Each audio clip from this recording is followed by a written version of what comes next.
నకరికల్ టౌన్లో మనము నల్గొండ పోలీస్ తరఫు నుంచి మన కమ్యూనిటీ కాంటాక్ట్ ప్రోగ్రామ్ చేయడం జరిగింది. ఈ కమ్యూనిటీ కాంటాక్ట్ ప్రోగ్రాంలో సుమారు 300 మంది వరకు పోలీస్ సిబ్బందులు పాల్గొన్నారు. దీంట్లో డిఎస్పీ గారి ఆధ్వర్యంలో ఒక 5 సిఐలు, 20 మంది ఎస్ఐలు, 200 మంది కానిస్టేబుల్స్, టీజీఎస్పీ తరఫు నుంచి కూడా ఒక 50 మంది, మొత్తం కలిపి 300 మంది దాకా మనం అందరం కూడా ఈ టీమ్స్ ఆర్గనైజ్ చేసుకొని కమ్యూనిటీ కాంటాక్ట్ ప్రోగ్రామ్ చేయడం జరిగింది.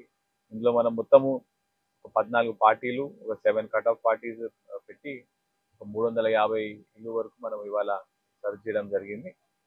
ఇదంతా కూడా మనం ఎస్సీ కాలనీ, మొండి కాలనీ, ఇంకా వడ్డెర కాలనీ, మనము ఈ 3 కాలనీస్ లో కూడా ఈ కమ్యూనిటీ కాంటాక్ట్ ప్రోగ్రామ్ చేయడం జరిగింది. దీంట్లో మనము మొత్తం కలిపి 130 సస్పెక్టెడ్ వెహికల్స్, అంటే ఎటువంటి ఆధారాలు కాగితాలు లేని వెహికల్స్ పట్టుకున్నాము. దాంతోపాటు ఒక 10 3 వీలర్స్ పట్టుకున్నాము, ఒక 120 2 వీలర్స్ పట్టుకోవడం జరిగింది.